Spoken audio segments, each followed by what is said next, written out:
Where do we come from? Where are we going? In the mists of uncertainty across the world, crisis is happening right now. That's impacting us all. It's something of a miracle. our past contains the seeds of our present.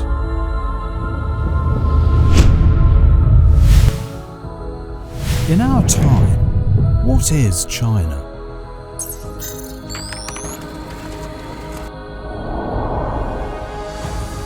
How do the Chinese define themselves in an ever-changing China?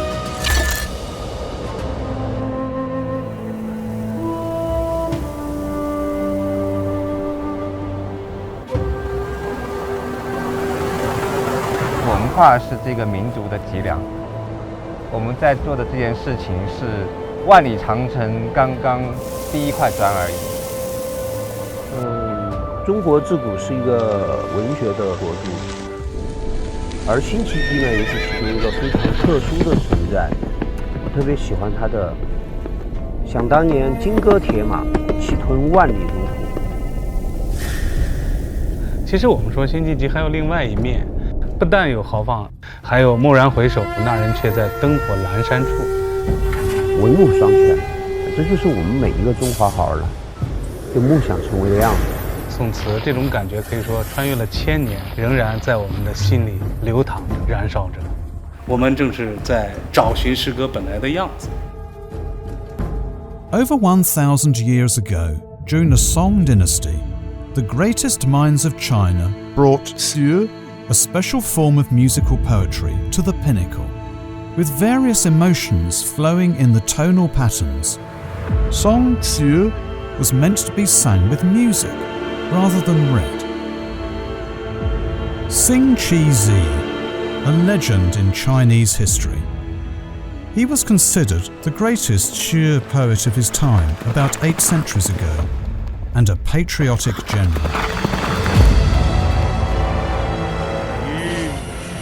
20起兵，恨山河破裂，黎明啊！杀敌寇，擒叛徒，赤手领50骑赴贼手于5万众中。豪气应盖，诺是为之而起。而今壮志难酬，徒增白发。醉里挑灯看见，梦回吹角涟漪。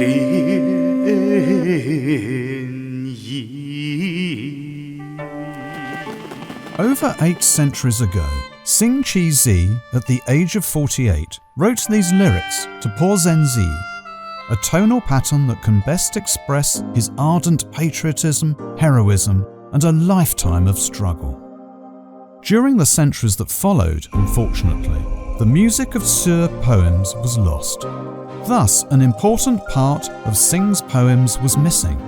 Today, a group of artists from across China has gathered to recreate the lost melody of Po Zhenzi and bring what Xing Qi-zi created back to the modern days. 这样啊，1、2、3，走。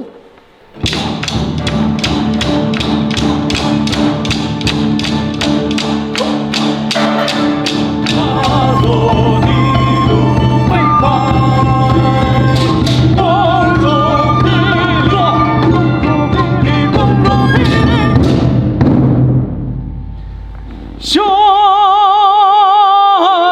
敬。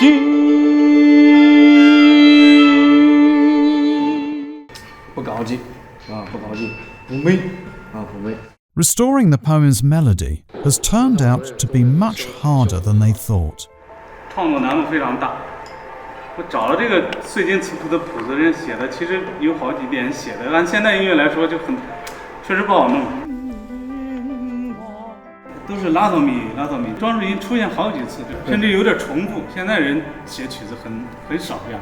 静下心来，扎扎实实的借这样一个曲子的复原过程，走进一个属于宋词咱们营造的一个古今穿越的这样一个审美意境。其实，音乐是一个非常遗憾的艺术，尤其是传统音乐。音乐旋律这个曲谱太少，还原或者说复原，只能相对通过老艺人口传心授，给学生学徒来去这样去传。说想做的完全的复原几乎是不可能的，很多的艺术家在做他的翻唱，我个人感觉啊，太现代。They have decided to meet the challenge head on, digging deep to be as authentic as possible. In their search, ancient music scores are a valuable source of inspiration.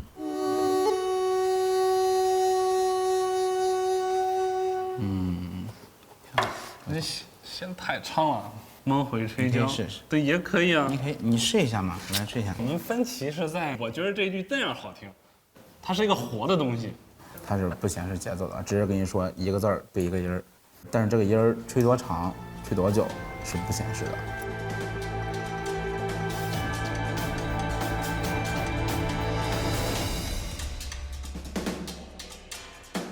Apart from translating and recomposing the ancient score, another task is the recreation of lost musical instruments. And this is what they are good at. 风临河南国务院华夏古乐厅，已经具备7声音阶结构。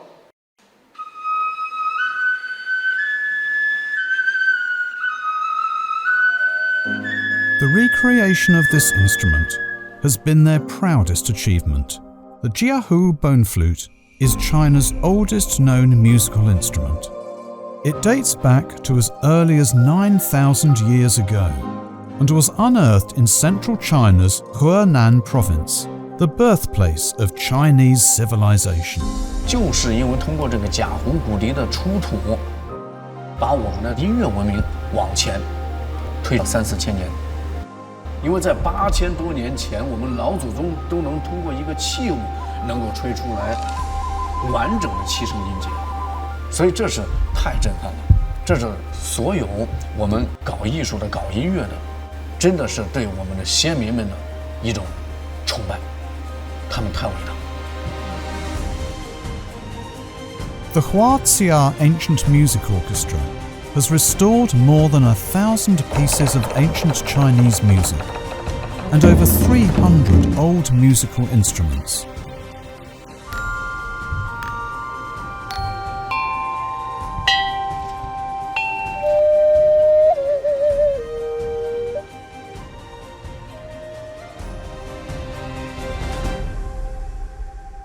这样的工作其实我们延续了22年了。在诗词复原里头，一点点的吧，做一首就弥补一个遗憾。While Hua Kun is working hard to recreate ancient music, his teammate Wen Chunhua is focusing on another side of Xing Zi, a young heroic general standing up against invaders. To attract more viewers to understand Xing, they have decided to produce a short film with music, sword dance, and ancient armor. 一定要定格到宋代，不能弄错。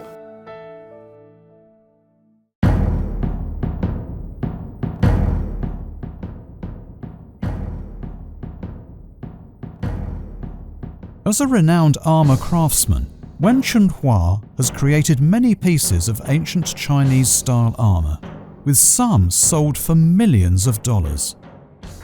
In the past decade, period-accurate clothing and armour has become a major selling point for costume dramas in China. That changed the fate of Wen, who has become an icon in historical armour replica. 史料当中，还有各种兵书当中，对古代军队的这种服饰、甲胄的细节的资料其实非常匮乏。但是在这个石刻上面，我们可以看到非常完整的呈现，它的外观结构、功能在这里都找得到。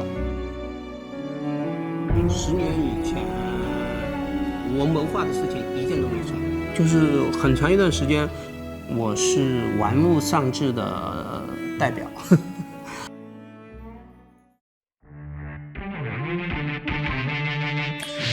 我要坚持它的原汁原味，来保证它是唯一的历史。铠甲一定得有它的功能，不能单纯简单的去模仿。After studying illustrations from General Military Principles, a military encyclopedia from the Song dynasty, it took Wen a month to deliver a finished suit of armour to the orchestra. Initially, it was found too heavy. 阿爸，你拿起剑，你稍微比划比划，这个先不，这一片先不用。跳起来背个沙袋儿，重，你别，这个确实是重量，但是我们还不想牺牲它的质感和它的形制。就是我要回去把这个，尽量呢就是上下身做成这个一体的，然后腰那个地方扎紧。现在其实年轻人他并不盲目啊，就是说你只要你的东西做得够硬，就我觉得是一定能够赢得他们的喜欢。他既接受西方的好的东西，又回过头来非常喜欢我们自己的文化，这可能就是一个最大的变化。Now that the score, instruments, armour and dance are all ready, the orchestra is using the remaining time to arrive at the best possible interpretation of Sing Chi-zi's poem as an expression of his emotions. 800里分麾下炙，50弦翻塞外之声。噔噔噔噔噔噔噔噔，破阵子，辛弃疾，这是文人豪放派的经典之作。要和祖国是统一的，是一个完整的，是一个不受人压迫的一个情怀。但是无奈是留下了自己的白发人。沙场情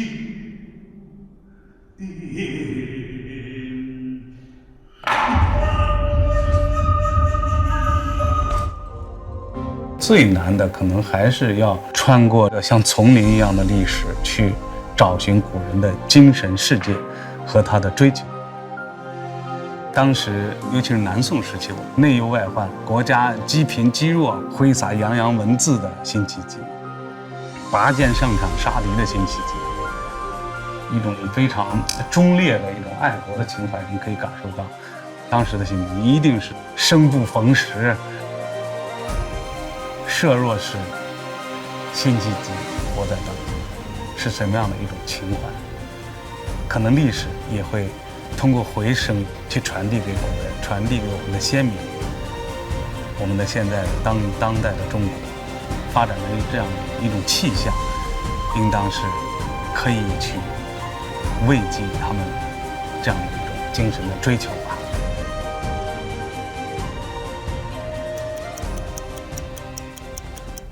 各部门准备，3、2、1 ，Rolling。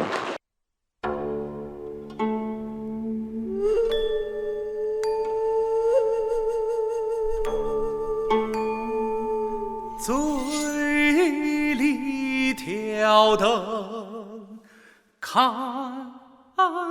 见，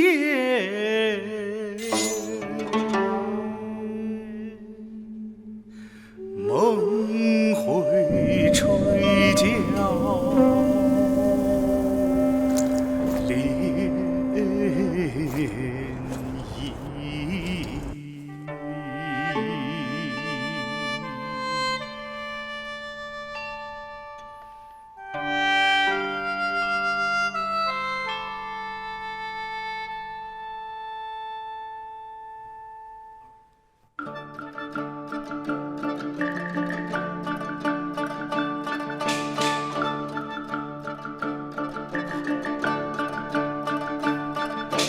800里分麾下炙，50弦翻塞外声。800里分麾下炙，50弦翻塞外声。沙长秋点碧。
我们经常说，古代音乐给我们意义是什么？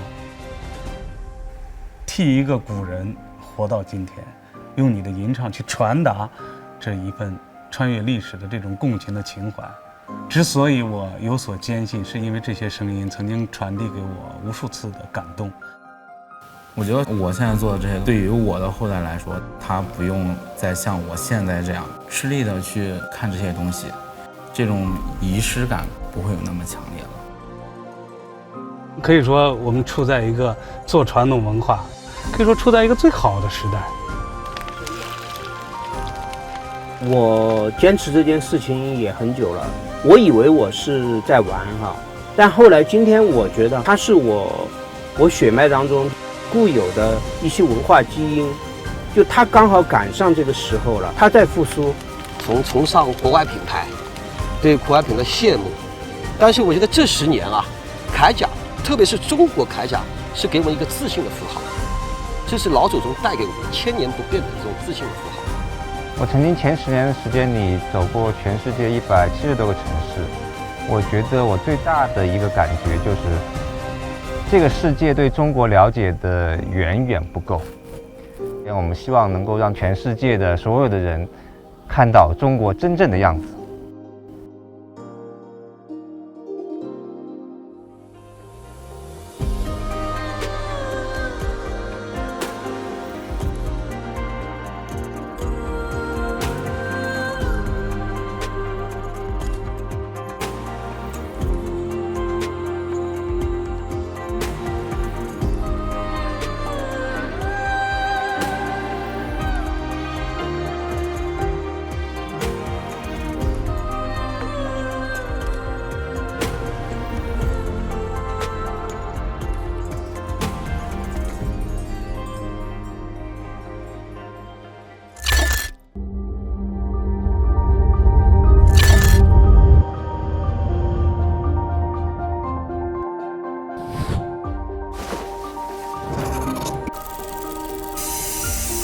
Clothes are much more than woven fabric. What we put on outside shows who we are inside. 服装的这个变革，他们开始解放这些束缚。A clothing revolution is taking place in China, with people seeking identity in what they wear. Hanfu are a type of traditional Chinese clothes rooted in thousands of years of history that vanished 300 years ago. They are now returning in force. 在很多年轻人的心目当中，现在汉服已经是非常酷、非常潮的事情。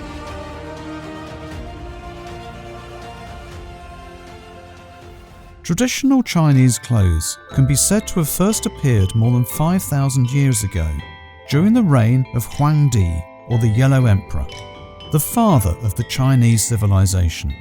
Legend has it that he established the basic forms of Chinese clothes and how to wear them. Styles, colours, patterns and dress codes. These have been a very important part of Chinese etiquette since ancient times. Hong Kong designer Zong Yi started his own brand in 2007 to restore the lost arts of Hanfu.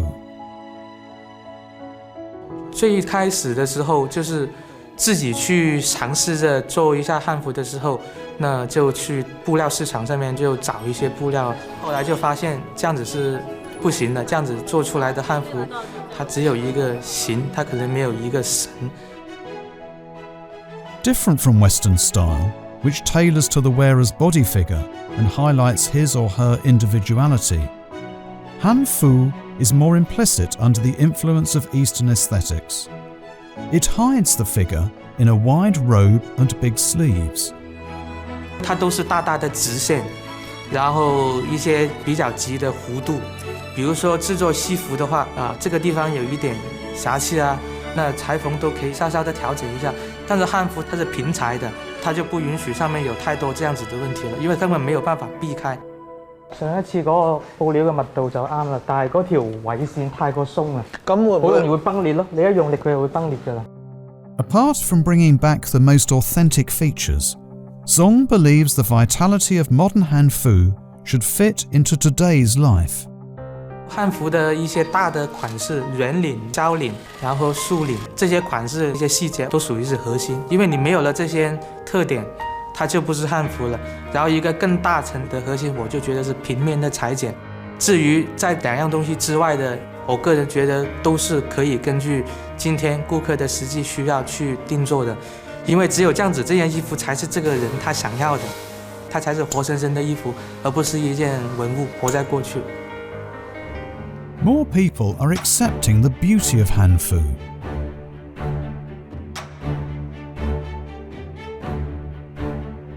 It's estimated that there are now over 20 million Hanfu enthusiasts. TV shows, fashion runways, viral videos as the most iconic and essential component of rising Chinese style. Hanfu are almost everywhere in today's China.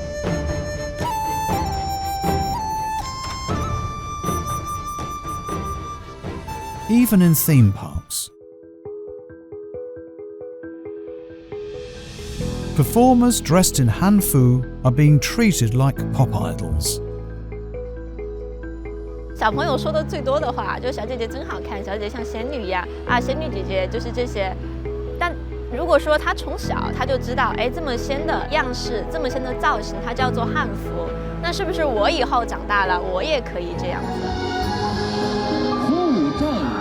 ？A grand ceremony inspired by traditional Chinese weddings from 6 centuries ago is in progress. 我希望我的婚礼是汉服，然后穿着那种非常端庄的衣服，然后这样走过红毯。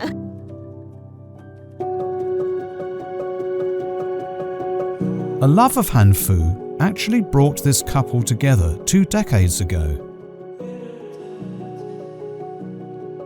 我认识他的时候，他有着披肩的长发，抱着一把吉他，唱歌的时候把头埋着。听他的歌，觉得是很有才华的。我们音乐结缘，但是因为汉服这个纽带，让我们缘分更深。在04年的时候呢，我偶然逛天涯的时候，看到有人在讨论汉服，当时对我产生了很大的一个震撼。他们提到为什么我们是全世界最大的民族，但没有自己的民族服装呢？我说我们可以有民族服装吗？就特别的惊讶。于是呢，在他的带领下，开始去了解汉服。Back in 2006, Liu Xiaowei and Sun Yi opened the first Hanfu boutique in China. Chinese society was not ready for the fashion of Hanfu then, so their passion was not taken up by a wider audience. 当时我们提出复兴汉服，包括开汉服实体店的时候，一些记者来采访啊，他们甚至会问到一些社会学家呀，他们的普遍的观点都是觉得我们可能是在开历史的倒车，终究会被扫进历史的垃圾堆里面。Hoping to fill the gap between their country and the developed world, Chinese people, who had just marched into the new millennium, were eager to learn everything from the West.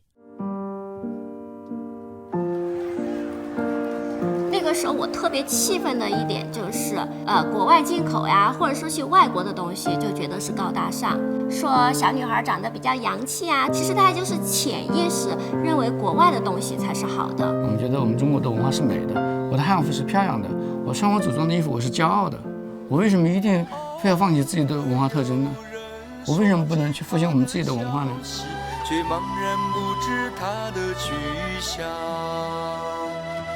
你可曾见我汉家衣裳？世界上最美丽的衣裳。终于穿上我汉家衣裳，再也止不住热泪盈眶。祖先的血液在心中流淌，告诉我你的名字是炎黄。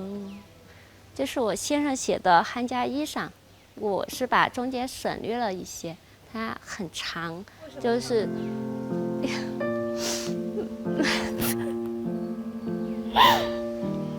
其实大多数人是很绝望的，根本没有想到有一天大众真的可以接受到它。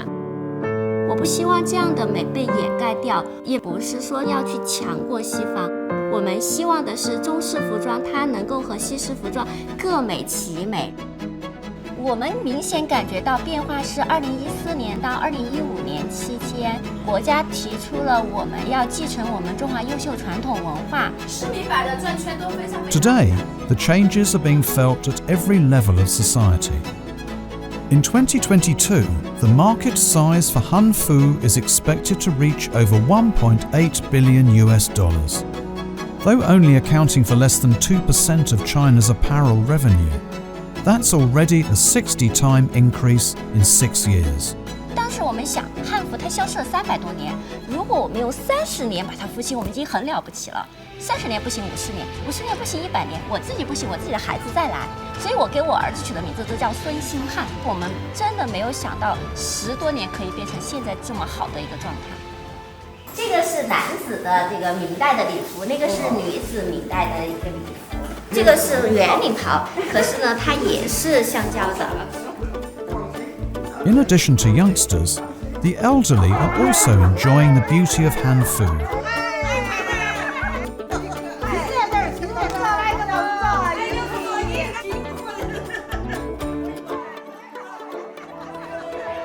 When it comes to producing traditional Chinese clothing for the mass market, there's a big problem to be faced.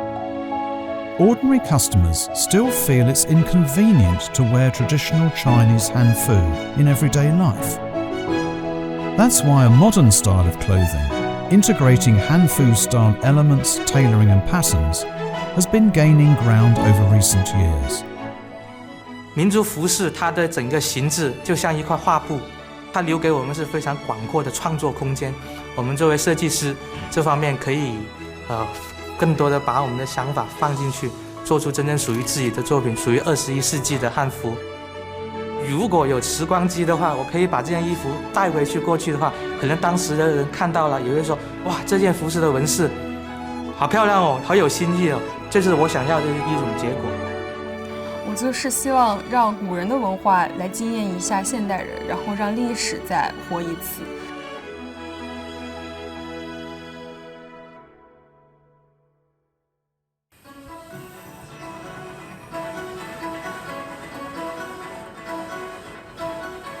cosplay 其实就是指人们穿着喜欢的动漫人物的衣服，把自己装扮成另一个人。用我们2次元领域的话说，就是将自己打扮成喜欢的动漫或者漫画里面的角色。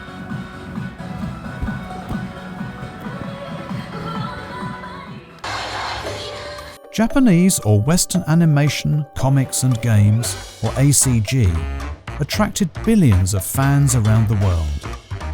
That includes many young Chinese. Their love for ACG led to the birth of Bilibili in 2009.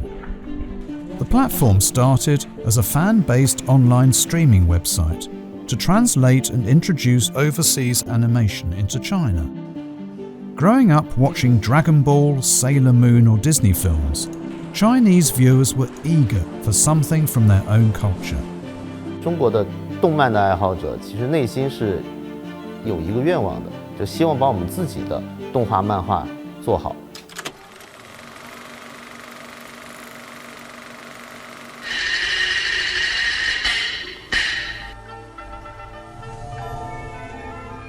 我们的妈妈在哪儿？您知道 In fact, Chinese animators have a solid tradition of creating masterpieces of unique style with high artistic value.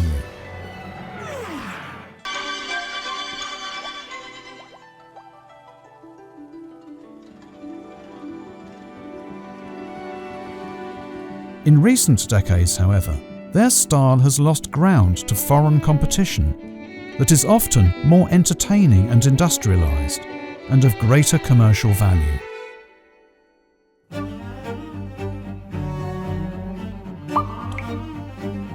Young dreamers still hope to wow the world again like their predecessors. The power of black and white. The magic of colourful strokes.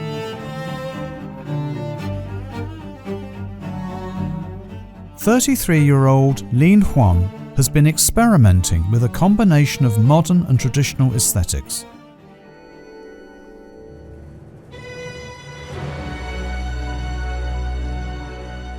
Instead of copying American and Japanese styles, he believes the only way forward for Chinese animation is to create a new style from lost tradition." 毛笔它里面有非常多的细节，很耐人寻味的笔法和画法。那我们可以把它结合一下，我们所学的东西去结合去玩，所以就玩出一种新的东西。传统的水墨技法融合了我们现在的一些现代的一种美学的一种基础和底子啊，一种再创造。其实有自己非常多的东西被埋没了，或者是丢失了，或者是得不到重视。那我觉得其实这是非常可惜的一件事情。我们所要做的内容就是希望能够拿起曾经的一些失去的东西，来告诉我们的后辈，其实我们还是有很多很优秀的文化在。还是有浓墨韵出来的效果好。His unique artistic expression has charmed many, including other animators who seek to work with him. 那种水墨跟武侠结合起来的时候，那一刻我真的很惊喜。我觉得能看到我们民族的一些东西，这很重要，你知道吧？ Yet they face a cold and hard reality. 讲的直白一点的，可能就是生存的问题。毕了业，你去一家动画公司，你能拿到的薪水待遇，你可能根本连饭都吃不饱。外包嘛，他做的过程中，他是真的很累。这个过程，那一直做，其实很多时候真的很迷茫。我们被别的行业吸引掉非常多的人才，导致我们这个行业里面的人才也是流失的非常多，没有什么希望。光凭热爱的人留下来了，的确可以，但是他们的力量毕竟还是微薄的。Dreams never die for those with enough passion, no matter how long it takes. 因为我是觉得自己在做一件自己非常觉得有意义的事情，也想往上再冲一冲，只是为了自己心中那份热爱。所以当时其实没有想太多，遇到了很多的困难和挫折，不会想着去放弃它。成为 B 站的用户以及我加入 B 站，都是因为对动画的喜爱，共同的一个愿望就是把中国的动画和漫画做好。Ten Yue, who made his first fortune in China's early internet boom, invested in Bilibili in 2011 and then joined the company 3 years later. 文化的传承不是 copy， 是每一代人用自己的方式去演绎这种文化。他们做的事情可能跟就是专家学者眼中的传统文化是不一样的，但是我认为这样的事情，它才是具备生命力的。A rebirth of Chinese animation soon began.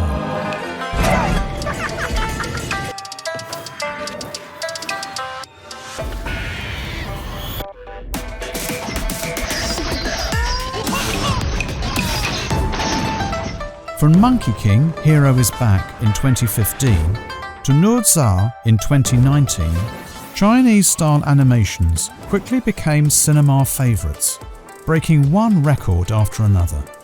As for Lin Huan, his persistence finally paid off. His work has brought his audiences mind-blowing combinations of colours and kung fu sequences. Oh my god! Hitting Fire element. Fog Hill Master of Fire Element. Fog Hill of Five Elements was one of the biggest hits of 2020. A short series of 3 episodes garnered over 150 million views on Bilibili. 很惊艳因为它属于那种就是既内容质量做到了很好的一个高度，同时它又能够把中国的文化很有特色的展现出来的这样的一个作品。就这样的作品一定是最好的作品。After watching the animation through to the credits, many regarded Lin Huan as an almighty hero. 因为刚开始上来的时候，其实我们心里面，也有一丝紧张吧，并不知道观众能不能接受到我们这样的一个风格。等到我们看到那个弹幕的时候，甚至塞满了屏幕，我们看不到自己画面的时候，那一刻，我们所有的工作人员都是松了一口气，就是有一种被释放，就是多年以来揪在那里的这种感觉的东西给释放出来了。To Lin Huan's surprise, his work also became a source of inspiration for other creations.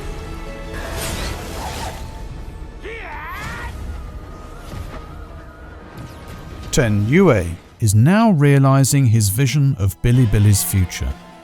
从2020年的我们网站上的数据来看，国创动画的播放量已经超过了国外的动画，所以证明就是本身国产动画它就是我们的用户，这些年轻的用户他喜欢的东西。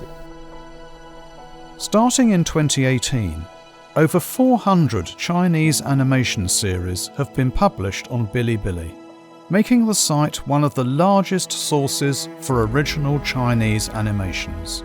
90后、95后这一批用户，他在内心他本能的是更喜欢带有中国色彩的文化和内容的。他是年轻一代用自己的一个理解去演绎传统文化。传统文化它是通过这种方式获得新生。构成还只有一个树叶做个前顶、中顶、后顶，这个层次就拉得很开。我现在成长起来的一些观众，大家会在这样的一个氛围里面，会越来越重视我们国产动画的一个价值和力量。不到雨，哇，那个地方好，那个地方好。中国动画和别的动画是不一样的，我们国家能有自己这样的一个动画的时候，大家会觉得这是一种民族自豪感的一种状态，可能会被激发起来。说说你为什么穿爱国 T 这件事？爱国 T 恤，因为我本身就爱国。我现在脚下这片土地，我就觉得我站在这里我很踏实。其实我觉得很多年轻人应该跟我一样，就是很想看到，就是说属于自己国家的一些很特色的东西，这是一种情感需求，你知道吧？ A cultural phenomenon is taking place in China. The new boom in Chinese animation is giving creators more confidence to define the new cool. 可以不害羞、不羞愧的去讲自家的故事，我觉得这个是比较重要一个点，就是我可以大大方方的跟国人去讲我们自己的故事，我可以跟外国人去讲我们自己的故事，然后他们也非常愿意坐下来去听，然后听得也津津有味，然后我觉得这个就很好，就很酷。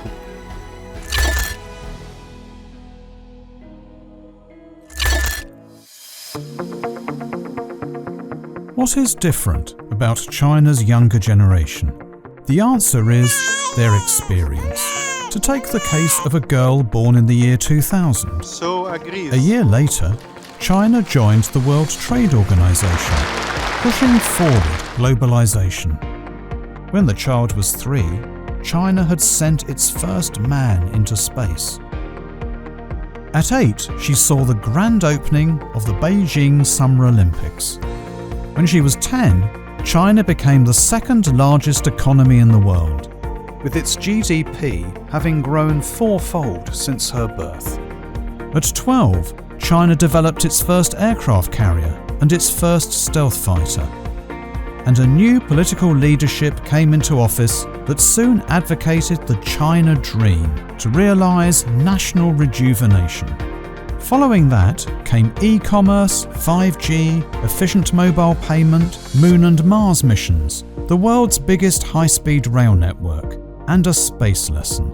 The world began to understand what China's speed is. At age 20, COVID-19 broke out. China contained the spread of the virus, protecting its people like a fortress, while realising the miracle of eradicating absolute poverty. Then came China's first space station and the return of the Olympic Games in winter this time. Many say this generation is China's space travel generation. 对，这样子。对。3、2、1，发射。印象最深的一个航天英雄，就是从小时候第一次看到神七上天，翟志刚的一个出舱，就那时候感觉很心潮澎湃。现在我把它放到水膜上。王亚平呀，王亚平女英雄，因为她作为一个女性，然后在孕前跟孕后2次上天，要付出可能好几百倍的这种努力。女性也可以不一样，女性也可以站在更高更大的舞台上。Taking inspiration from their country's space program, in the eastern port city of Ningbo, high school students are making their own satellite. 陀螺仪有寿命的啊，国际空间站，美国和俄罗斯的国际空间上面的陀螺仪经常要换的，3、4年就换一次。我们第一颗卫星上面就有这样2组线圈，就是改变卫星自己本身的磁场。10年前吧，我们跟他讲卫星社，我们的学生就说卫星社，那卫星在哪里啊？我在一个学校里面可以自己做一个小小的航天的这个卫星的设计师啊，他是不敢想的，因为无论从硬件条件还是软件条件都不允许。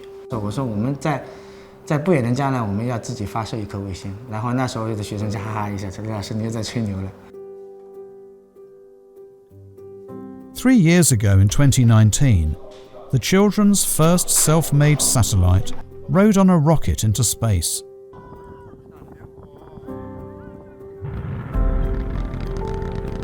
It went beyond many people's imagination. And it sent back these photos.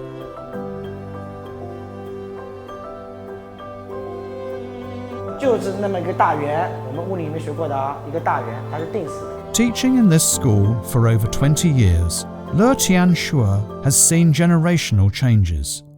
近10年呢，我们变化最大的就是现在的孩子敢想敢做。我们文化自信是需要有技术去体现的。我们国家科技强大了，孩子从很小的时候就能接触到很多高科技的东西。我们培养的不是做1颗卫星、2颗卫星，我们培养的是要做卫星的人。所以我们跟我们孩子说，我们以后如果是做科学的，你要把视野放得更远一点，要为服务全人类的。In 2011, U.S. passed a law effectively eliminating the possibility of China joining the ISS. The U.S. hadn't banned China from the ISS. Yeah. Maybe China wouldn't be trying to make its own competing space station. 沃尔夫条款以后，我那时候就告诉他们，美国人不跟我们合作了，是他们退步了，我们进步了。为什么？他们现在不跟我们合作，怕我们学嘛。那么一个民族如果怕别人学的话，那么他就是什么？吃老本。11 years after the Wolf Amendment, China's space station has been already orbiting the Earth. That also makes this small satellite club dream even bigger. 未来我自己其实希望就是投身航天这方面的事业，但是现在我个人觉得还是留在国内，因为我觉得有些东西，包括航天技术之类的，如果你是出去的话，包括美国对我们现在一些技术限制，我觉得可能学不到最好的。我们看得见我们航天史背后的那一片艰辛，再到现在我们自己的空间站建立了，包括我们自己做的这颗卫星，我们现在的想法也是将它从空间站抛出去。我想让我们同学们谈谈近几年来，你觉得你关注的什么一个话题我关注过一个，就是美国从阿富汗的一个撤军。就是其实我们是处在和平年代，但是阿富汗的那些民众可能已经在战火中经受了好几年，甚至好几十年的一个时间。一个国家落后了，一个民族落后了，那它必将会受到外敌的欺辱。疫情导致多国经济的衰退，就是一个疫情它可以导致很多国家它的经济发生变化。现在这个世界的话，你像现在的危机也是灾难也是越来越多了。必须每个国家必须就是联合在一起去对抗某一个问题。From a fever over traditional culture to dreams of outer space, the changing faces of the younger generation are reshaping the national identity that China wants to show the outside world. When the Olympics returned to China in 2022, Beijing. the country was ready to show the world a new image of itself in the new era through the opening ceremony. How would it be different from the first time? Once again, the duty fell on director Zhang Yimou.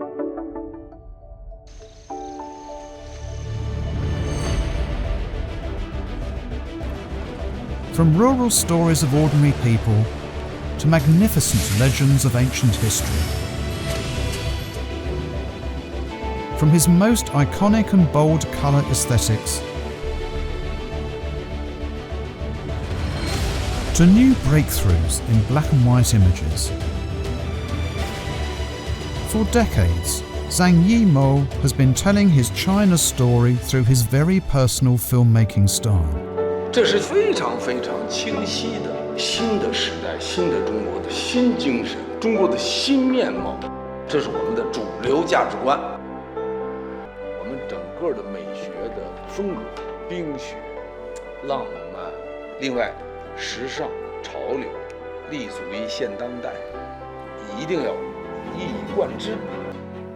At China's first Olympics, the Chinese people had too many things to show to the world. The opening ceremony back in 2008 was the best platform they could have hoped for. 08年到今天，我是一个亲历者。08年我们那时候觉得，哎呀，一个伟大的奥运会又是中国第一次，你就会很多的想法。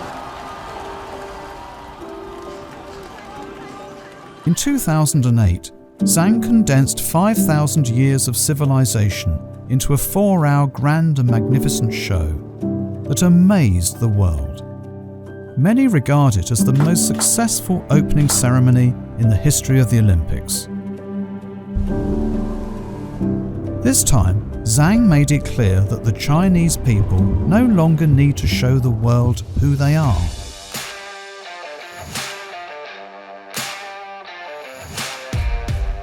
新时代这次有个总的方针，就是不过多的表现古代文化，不像08年有相当多的篇幅讲5000年，展示古老的、传统的、古代的文明，这次没有。我们怎么去描绘今天的新时代？我们让整个美学氛围具备一种现代感。我们从最初的创意走到今天。简约、安全、精彩，6个字。那么打头的就是简约，就是比拼导演组创意。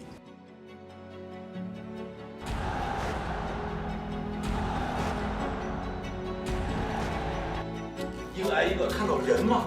没意思，得看到是签字。这一次的整个表演追求空灵浪漫和那个味道，咱这次不追求大，对镜头。Zhang wanted to showcase the free and confident spirit of each individual, instead of pursuing perfect and astonishing in-sync movements. 空灵还要饱满，空灵是指现场没有那么多人，饱满是指视觉上要很饱满，感受要很饱满，以小见大就体现在这里，需要新的科技和手段。It was his change, and also China's change. 第一次孩子们看到这个捕捉的时候，孩子们很好奇。我在现场看，他们就一直在这儿踩，一直在这儿踩，看大家脚底下出来多少。哎呦，这个特别有意思。我就突然想到，我们干脆用这样的一个方式。我就跟演员说，你怎么跑都可以，因为你是代表着蒲公英散开的，你怎么散开都可以。第一次我这样想的时候，我自己都很惊讶。晚上回去之后，我在想，这个决定对吗？真的这样演吗？我自己觉得是对的。所以你看，我跟08年就不一样，都不一样了。像这样的一种表演方式，在08年我们还可能不敢想。除了是不是人海之外，通常都是要整齐划一，这也是我们习惯接受的一种表演。是什么有这样的转变？我觉得在我身上特别体现了，我自己都深深地感觉到一种文化自信，就是孩子们天真的嬉戏都不一样，所以我自己很喜欢这个瞬间。Chinese netizens agreed the ceremony was not as grand as that of 2008, but just as successful and beautiful. Many say Zhang Yimou captured the essence of the new era. 如果在一个大型的一个开幕式上，能反映出一种浪漫的情怀，其实就是文化自信最好的一个表现。也就是说，人们幸福，人们安居乐业，它就有了浪漫的心。所以浪漫是很高的境界，盛唐之下才会有那么浪漫的诗句。其实，在现实主义的基础上，它又要大家对这个浪漫有感悟。2位年轻的运动员将手中的火炬留在了大雪花的中心。你看奥运会的历史，所有主办国的主火炬都是他们的文化和历史的元素设计的，没有一个主火炬是把所有参加国家的名字都大大的放在上面，是一个大家共同的一个主火炬。这就是今天新的中国人他的文化自信，他用这样的方式讲出中国故事，也向世界讲出我们共同的理念。我们是一家人，我们是一个共同体。